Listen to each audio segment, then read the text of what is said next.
Oi gente, tudo bem com vocês? Hoje eu vim falar sobre um livro bem controverso da literatura brasileira, que é Memórias Póstumas de Brás Cubas. O Brás Cubas começa a contar a história dele depois de morto. Ele não precisa agradar ninguém, ele não precisa se justificar de nada, mas justamente porque ele não precisa se justificar de nada, talvez ele não conte a verdade em nenhum momento. Na teoria literária, e principalmente com alguns escritores, acontece uma coisa que se chama de narrador não confiável. E vários personagens do Machado de Assis são assim. Vide Bentinho e agora o Brás Cubas. É alguém que, contando a sua versão dos fatos, não é 100% confiável. Tá, mas por que ele faz isso? Porque ele imita a realidade. E na realidade a gente narra os fatos a partir da nossa vivência, o que não quer dizer que necessariamente aquele fato foi exatamente daquele jeito. Quando eu vou contar uma história, eu conto uma história e eu já narro as minhas emoções que a outra pessoa não enxergou.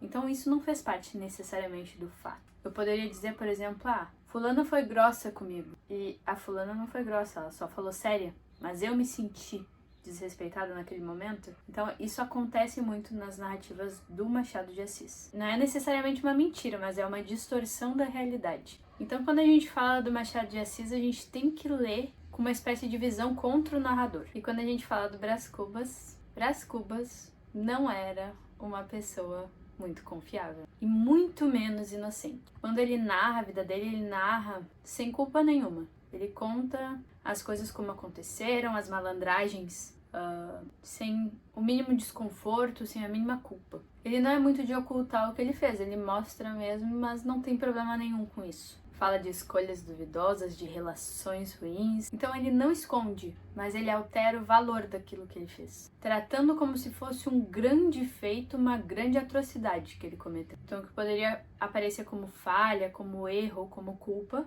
aparece quase que como um troféu para ele, ou de uma forma completamente irrelevante. É como se ele olhasse para trás e dissesse assim: olha só, também teve aquilo ali, isso é super interessante o que aconteceu, o que eu fiz. Ele não leva nada a sério e ele, de certa forma, ri de quem leva a sério. E isso acontece porque ele não precisa se justificar para ninguém, porque afinal de contas, ele já morreu. E justamente porque nada disso importa muito para ele, o fracasso da existência dele, porque é muito claro.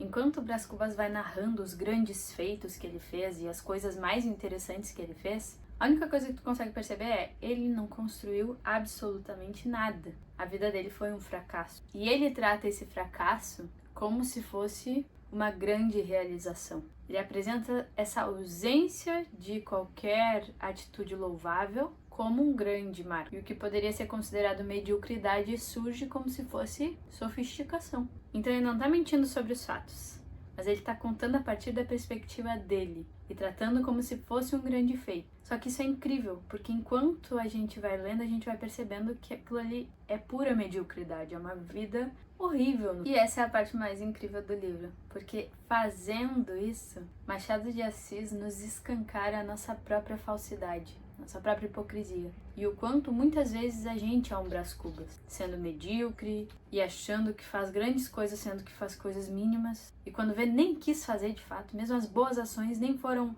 feitas de propósito. Quantas vezes nós, que nem o Brás Cubas, nos enxergamos muito melhores do que nós somos. Então, se eu fiz algo de errado, eu fiz porque eu não tava num bom dia, porque o fulano tinha que entender que eu tava me sentindo mal nesse dia. E concretamente a gente é aquilo que a gente faz. Se a gente só faz coisas medianas, medíocres, se a gente não trata os outros bem, a nossa vida é uma vida sem significado, uma vida medíocre. O Machado de Assis fez algo incrível aqui, porque ele estava escancarando a hipocrisia da sociedade no século XIX. O Brás Cubas era um homem de alta sociedade. E por ser de alta sociedade, ele já se sentiu maioral. Mas isso não significava absolutamente nada. E essa é a crítica que ele traz. Então, ao tratar tudo com humor, com leveza, ele se distancia o suficiente para não precisar refletir sobre aquilo ali. E aí, sempre que ele pode refletir como algo mais sério,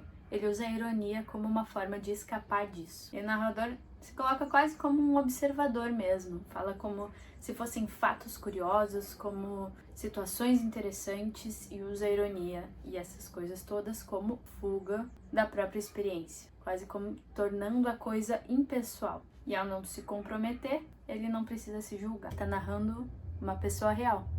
Eu, tu. Ele é reconhecível em inúmeras pessoas. Nós recontamos as nossas próprias histórias a partir da nossa perspectiva. A gente passa pano pra gente, a gente ignora erros que a gente comete e a gente acredita que é muito melhor do que odeia que os outros nos julguem. Então o que fica de reflexão desse livro é: será que a gente tem força suficiente de narrar a nossa própria vida para nós mesmos e aceitar todas as nossas falhas e realmente refletir sobre isso e se melhorar? Se ao invés de dizer, é que era complicado, a gente falar, eu errei. Se ao invés de justificar, a gente pedir desculpa, será que a gente dá conta de fazer tudo isso? E talvez o Brás Cubas não seja o narrador mais desonesto da literatura brasileira. Talvez ele seja o mais honesto sobre a nossa desonestidade. Então é isso, gente. Eu vou ficando por aqui. Eu espero que vocês leiam esse livro e que vocês reflitam sobre a própria vida. Livros importam, mas se a gente usar eles do jeito certo. Eu vou ficando por aqui. Beijinho e até a próxima.